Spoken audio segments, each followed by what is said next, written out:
Olá, dando início à nossa quarta videoaula, vamos tratar do Instituto da Carência. E para que possamos compreender os principais aspectos relacionados com esse instituto, mais uma vez vamos partir de um estudo de caso. A situação é a seguinte: o segurado Serafim Tempestivo laborou como contribuinte individual entre agosto de 2004 até outubro de 2012. Ajuizou ação ordinária contra o INSS, alegando estar incapacitado para suas ocupações habituais. A perícia comprovou a incapacidade que teria iniciado em novembro de 2012. Entretanto, o segurado, que havia perdido essa condição em 2010, recolheu 6 contribuições em atraso de uma única vez em novembro de 2012. O segurado faz jus ao auxílio doença? Bom, para responder essa pergunta, vamos começar examinando o artigo 24 da Lei 8.213 de 1991. O artigo 24 consagra um conceito de carência que é o seguinte: considera-se como carência o período mínimo de contribuições mensais indispensáveis para que o segurado faça jus ao benefício, consideradas a partir do transcurso do primeiro dia dos meses de suas competências. Entretanto, o Instituto de Carência, ele não é apenas o número mínimo de determinadas contribuições. Isto porque, frequentemente, o sistema vai admitir que o segurado tenha direito a prestações previdenciárias quando ele comprova apenas o exercício do trabalho, como ocorre, por exemplo, com os segurados especiais.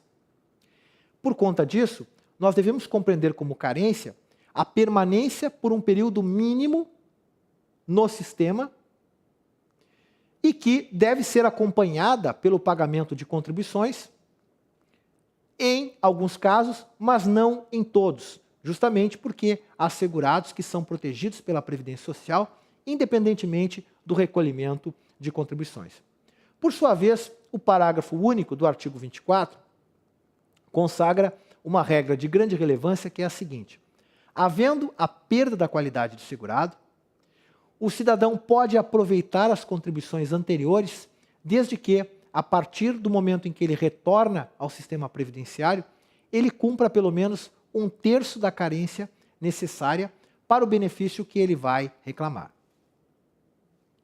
Bom, quando é que nós consideramos o início da filiação e, por consequência, o início do cômputo dos períodos de carência?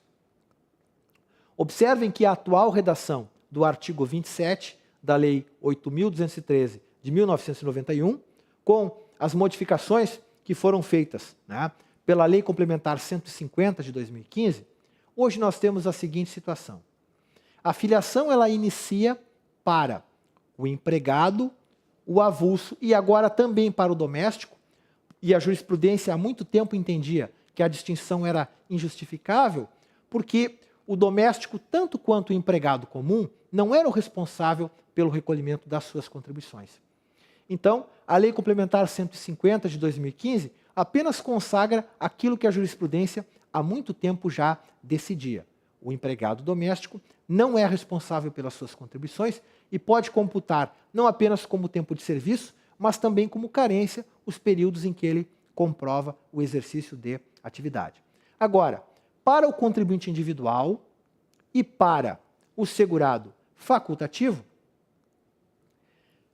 a filiação começa a partir do pagamento em dia da primeira contribuição e, por consequência, se houver o pagamento de contribuições em atraso anteriores ao início da filiação do cidadão, então, neste caso, os períodos serão considerados como tempo de contribuição, mas não serão considerados como carência. Já o segurado especial tem uma situação particular, porque o segurado especial ele se vincula à Previdência nos termos do artigo 195, parágrafo 8º da Constituição Federal, e nos termos do artigo 11, inciso 7º e do artigo 39, ele se vincula apenas comprovando o exercício de trabalho. Agora, se o segurado especial ele consegue individualmente ou em regime de economia familiar ter uma produção agrícola considerável, e ele obtém uma renda razoável da comercialização do seu excedente, ele, inclusive, é estimulado a aportar contribuições, assim como os demais segurados. Então, nesse caso, ele poderá computar os períodos em que ele recolhe contribuições e ter benefícios que serão calculados a partir do valor dessas contribuições, como os demais segurados. Nas hipóteses em que ele não recolhe contribuições, então os períodos são considerados apenas para o acesso de benefícios de valor mínimo, ou seja, de um salário mínimo, porque a nossa Constituição não admite o pagamento de benefício que substitua o salário de contribuição com valores inferiores a um salário mínimo. Pois bem, agora, a carência, evidentemente, que ela não é igual para todas as prestações previdenciárias. A legislação considera determinados eventos como dotados de uma maior imprevisibilidade. Vale dizer, embora todos nós saibamos que estamos sujeitos a ficar doentes, a ficar inválidos ou mesmo a falecer, em princípio nós não sabemos quando isso vai acontecer. Então, alguns benefícios ou vão dispensar a carência ou terão um prazo reduzido. Já quando nós pensamos nas aposentadorias espontâneas, o cidadão, conhecendo as regras do sistema, ele pode razoavelmente planejar o momento em que ele vai se aposentar. Então, por isso, nós temos prazos de carência que são maiores. Que prazos são esses? Fundamentalmente hoje, nós temos 3 prazos de carência. Para benefícios por incapacidade, ou seja, auxílio-doença e aposentadoria por invalidez, benefícios por incapacidade de caráter substitutivo, o prazo de carência é de 12 meses, ou seja, 1 ano. No caso das aposentadorias espontâneas, aposentadoria por idade, tempo de contribuição e aposentadoria especial, o prazo de carência é de 180 meses, ou seja, 15 anos. E no caso do salário maternidade, nós temos uma particularidade que é a seguinte. Inicialmente, o sistema previdenciário não alcançava esse benefício para todas as seguradas. Tinham direito apenas a empregada, a avulsa e a empregada doméstica. Por conta disso, o sistema não reclamava a carência. A partir do momento que a Previdência entendeu adequado estender, até mesmo como um mecanismo de estímulo para a filiação das mulheres, o benefício do salário maternidade, então foram previstos prazos de carência. A segurada especial passa a ter direito ao benefício a partir de 1994, quando a carência exigida dela era a comprovação do trabalho por 12 meses, e com a lei do fator previdenciário, a lei 9876 de 1999, então foi estabelecido que a contribuinte individual, a segurada facultativa e também a segurada especial terão acesso a essa prestação previdenciária desde que comprovem o prazo de carência de 10 meses. Então, temos uma situação um pouquinho diferente no que tange ao salário maternidade, dependendo do tipo de categoria de segurada. Recapitulando para fixação, então, o benefício dispensa a carência no caso da empregada, doméstica e avulsa. O benefício demanda a carência de 10 meses para a assegurada, contribuinte individual, facultativa e especial. Bom, questões afetas ao tempo rural. Meus amigos, dentro daquela ideia de buscar uma inclusão adequada dos trabalhadores rurais, nós tivemos diversos dispositivos que promoveram discriminações favoráveis para os trabalhadores rurais. Um exemplo disso é o parágrafo 2º do artigo 55 da Lei de Benefícios. Observem o seguinte, os trabalhadores rurais não tinham o direito de obter aposentadoria por tempo de serviço no sistema anterior. Se eles passassem a desempenhar atividade urbana, poderiam se aposentar com uma atividade urbana, mas desconsiderando completamente o período rural. Ele não tinha nenhuma utilidade. A Lei 8.213 não apenas inclui os trabalhadores rurais na sua órbita, mas admite a contagem dos períodos laborados antes do advento da Lei 8.213 de 1991 e sem a necessidade de recolher nenhum centavo para que esse período seja computado. Contudo, esse período não vale para fins de carência. Ou seja, é possível a um homem, por exemplo, que se aposentaria com 35 anos de tempo de contribuição, cumprindo 15 anos de atividade urbana, contar 20 anos de exercício de atividade rural para totalizar esses 35 anos. E sendo esse período anterior à Lei 8.213 de 1991, não será necessário o pagamento de contribuições.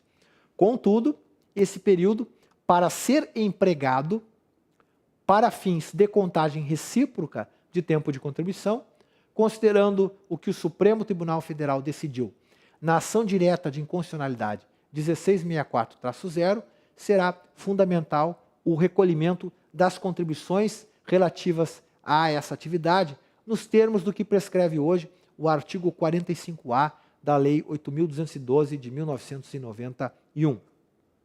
Contudo, nós temos aqui um avanço da jurisprudência, porque o Superior Tribunal de Justiça, no julgamento do recurso especial 1.352.791, entendeu que no caso do empregado rural, não do segurado especial, mas no caso do empregado rural, como a responsabilidade pelo recolhimento das contribuições não era do empregado rural, assim como o empregado urbano, então o período também pode ser computado, inclusive para fins de carência. Mas isso só vale para o empregado rural. Os segurados especiais não estão abrangidos pelo conteúdo desta decisão. Percepção de benefício por incapacidade. Aqui outra questão interessante. Nos termos do artigo 55, inciso 2º, da Lei 8.213 de 1991, quando o cidadão ingressa na percepção de benefício por incapacidade, o período que ele recebe auxílio-doença ou aposentadoria por invalidez, esse período ele pode ser computado como tempo de serviço, agora tempo de contribuição, para fins, por exemplo, de uma aposentadoria por tempo de contribuição. Mas esse período não vale como carência. Entretanto, a jurisprudência vem reconhecendo que, em muitos casos, de nada adiantaria contar esse período como tempo de serviço se ele também não fosse valorado como carência, desde que seja intercalado entre períodos de atividade. Por conta disso, a jurisprudência, então, se consolidou na possibilidade de que o período seja computado não apenas como tempo de contribuição, mas também como carência. Trago aqui a decisão do STJ no agravo regimental no RESP 1.271.928. Contribuições em atraso. Vejam que nem mesmo a administração interpreta literalmente o artigo 27 da Lei de Benefícios. Ou seja, o INSS aceita, na órbita administrativa, que quando o cidadão atravessa um momento de dificuldade financeira e atrasa o pagamento das contribuições, se ele não perde a qualidade de segurado, ele pode pagar as contribuições atrasadas e elas vão contar como carência. Todavia, se ele perder a qualidade de segurado, bom, então nesse caso, quando ele retornar para o sistema, se ele quiser computar aquele período como tempo de contribuição, ele pode recolher as contribuições atrasadas, mas elas não vão valer como carência. Solução do nosso caso 1. No nosso caso 1, o que aconteceu? O cidadão, depois de ter perdido a qualidade de segurado, no momento em que ele tem constatada a incapacidade laboral, o que ele faz? Ele recolhe para atender a regra do parágrafo único do artigo 24 da Lei de Benefícios, mais de 4 contribuições de uma só vez.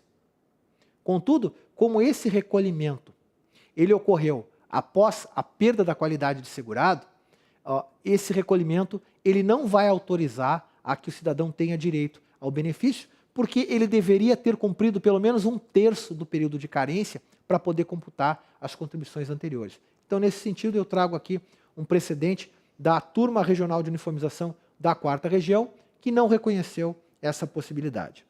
Isso está na lâmina 10. Vamos agora para o nosso segundo estudo de caso na aula de hoje. A situação é a seguinte: o João das Dores, segurado da Previdência Social, laborou 7 anos como empregado. Em razão de ter ficado desempregado por mais de 40 meses, perde a qualidade de segurado. Passa a exercer atividade como contribuinte individual.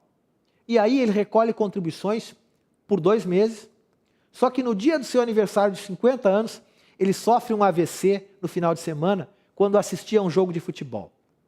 Por conta do AVC, o segurado fica completamente inválido. Ele tem direito à aposentadoria por invalidez?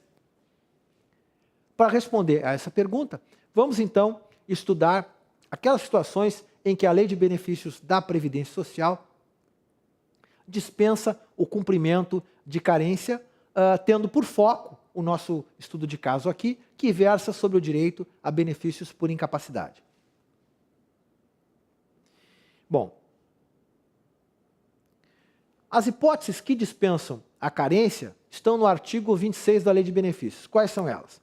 Em primeiro lugar, pensão por morte, auxílio reclusão, salário família e auxílio acidente. Esse inciso 1º do artigo 26 repete aquela regra antiga que já existia na Lei Orgânica da Previdência Social e acrescenta ainda a pensão por morte e o auxílio reclusão, porque na Lei Orgânica da Previdência Social essas prestações demandavam a carência de 12 meses.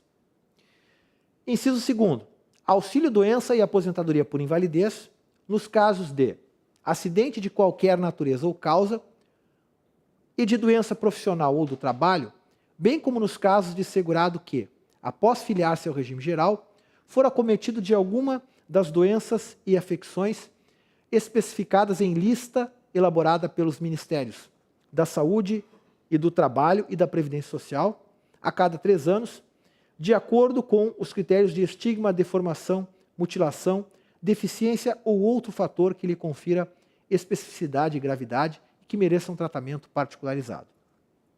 Bom, que lista atende ao previsto no artigo 26, inciso 2º?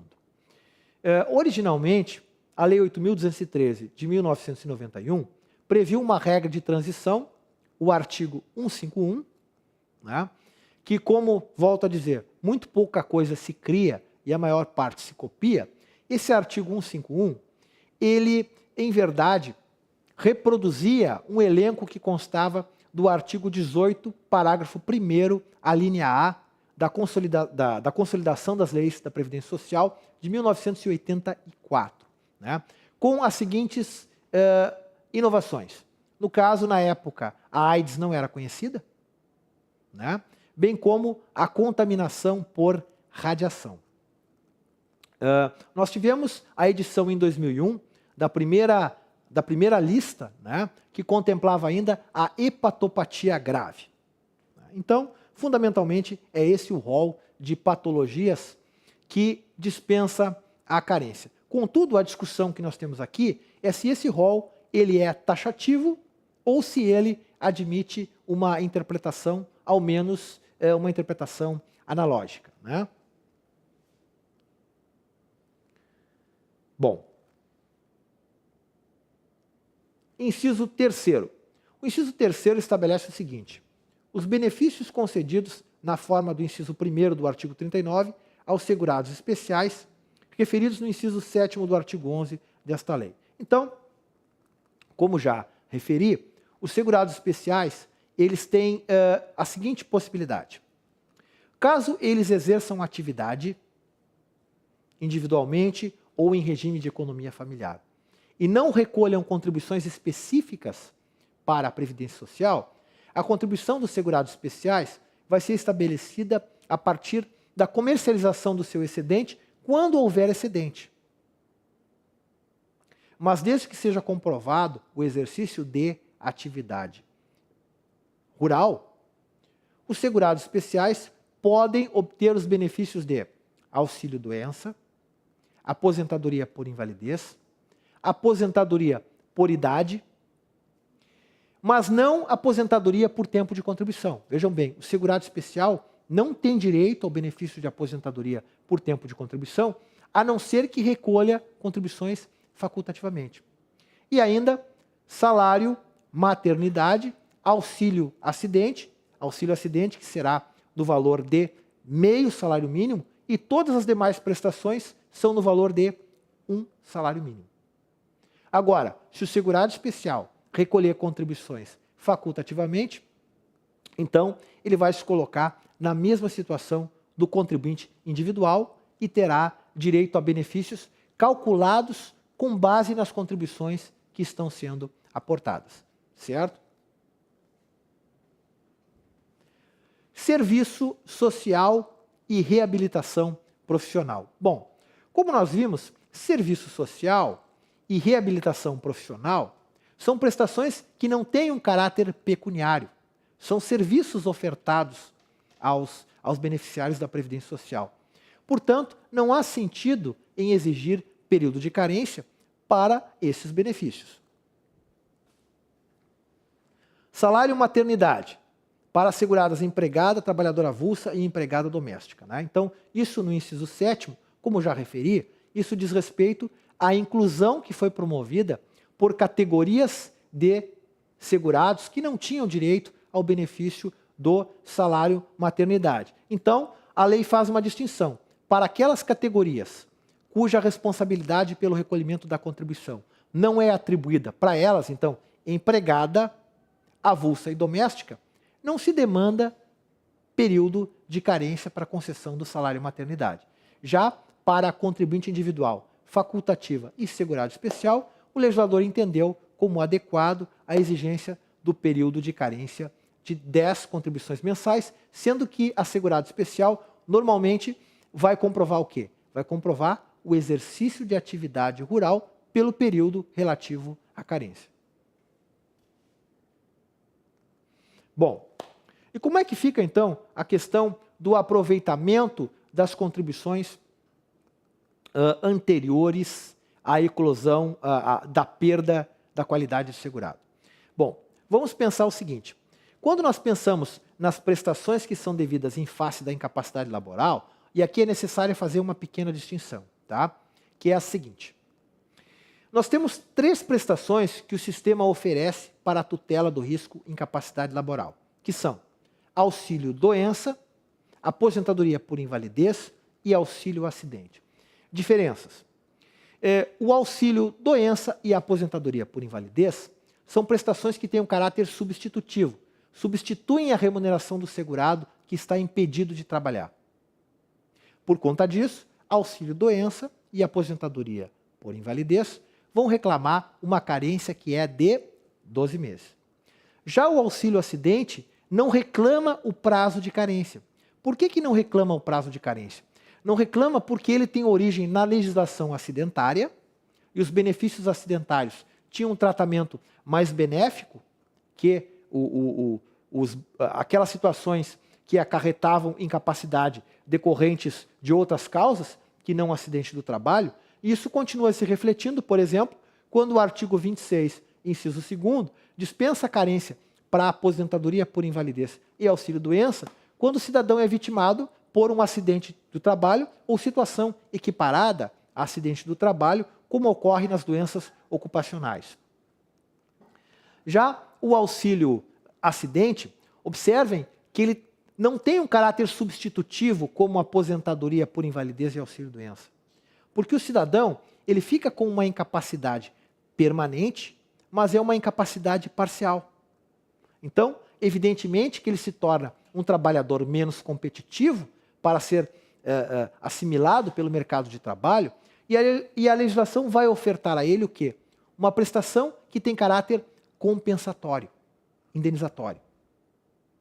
Então, é fundamental estabelecer esta diferença para compreender por que, no caso do auxílio acidente, não é exigido o prazo de carência, E o prazo de carência, como regra, é exigido para auxílio-doença e para aposentadoria por invalidez. Bom, mas a questão do nosso estudo de caso, ela demanda uma compreensão que é a seguinte. Eu falava do artigo 26, inciso 2º, se as três situações que são previstas aqui no artigo 26, inciso 2º, elas são taxativas ou a legislação pode ser objeto de um elastério analógico. Observem que na leitura que faço, nós temos primeiro a dispensa da carência, quando a causa da incapacidade for acidente de trabalho ou doença profissional, né?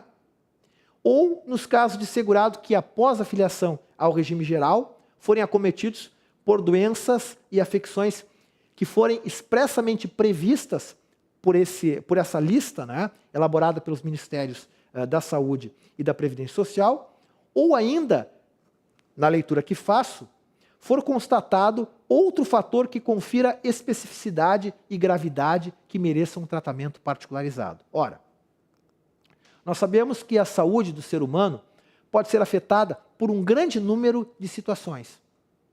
E a todo momento, à medida que a sociedade evolui, até mesmo é possível que surjam moléstias que até então eram desconhecidas.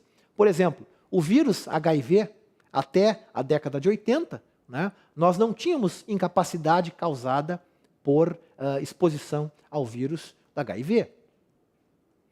Vamos imaginar a questão do vírus Ebola, né? O vírus Ebola não consta expressamente nesta relação. Se alguém for vitimado pelo vírus Ebola e que venha a acarretar, por exemplo, uma incapacidade permanente, seria uma situação que não estaria expressamente prevista aqui. O que a jurisprudência vem reconhecendo? O que é um acidente vascular cerebral ou um acidente vascular encefálico? Né? Observem que um acidente vascular encefálico ou um acidente vascular cerebral não pode ser equiparado a um acidente do trabalho. Né? Porque quando nós pensamos em acidente do trabalho, nós estamos imaginando a ocorrência de um evento que seja externo, súbito, violento. Já o acidente vascular cerebral, ele é causado por uma patologia, por uma doença que é inerente ao organismo do cidadão, só que a causa, as consequências, melhor, desse acidente vascular encefálico, normalmente acarretam o quê? Acarretam uma paralisia irreversível e incapacitante. Então, muitas vezes, o cidadão fica com todo um lado do corpo, uma hemiparalisia, que não responde mais aos comandos do cérebro. Né? Às vezes, o cidadão não consegue nem falar mais direito. Então, por conta disso, a jurisprudência vem entendendo que, por causar essa paralisia irreversível e incapacitante, seria possível equiparar o acidente vascular encefálico a essas moléstias previstas no artigo 151 e, por consequência, dispensar o cumprimento do prazo de carência. Eu tenho aqui na última lâmina, na lâmina 18, um precedente da Turma Regional de Uniformização da 4ª Região, na qual nós apreciamos uma situação dessas. Né? Aqui a particularidade ocorreu porque nessa decisão a maior parte dos colegas me acompanhou sem nenhum problema no que dizia respeito ao mérito, né, da solução da causa, mas muitos colegas entendiam que era necessário que nós devolvêssemos o prazo, o processo, para que a turma recursal realizasse um novo julgamento, né, a partir de uma visão mais restritiva do papel das turmas de uniformização. Entretanto, o que eu defendi é que, nesse caso, não havia necessidade de revalorar nenhum fato. Ou seja, não havia nenhuma dúvida em relação à incapacidade do cidadão. Então, se nós devolvêssemos o processo para que a turma recursal realizasse um novo julgamento, nós íamos perder, no mínimo, aí, mais 6 meses. Então, considerando a gravidade da situação e os princípios que inspiram o funcionamento dos juizados especiais federais, em especial a instrumentalidade, a efetividade, a celeridade, então eu entendi que era possível devolver o processo para cumprimento imediato por parte do juizado de origem. E a maioria dos colegas, então, acabou me acompanhando nessa decisão. Prezados amigos, a matéria que nós tínhamos que examinar no presente módulo em linhas bastante sucintas era esta, né? Eu espero que o nosso curso possa ter sido proveitoso e continuaremos, então, mantendo contato agora nos fóruns de discussão. Muito obrigado e espero que o curso venha atender às expectativas de todos vocês. Um grande abraço.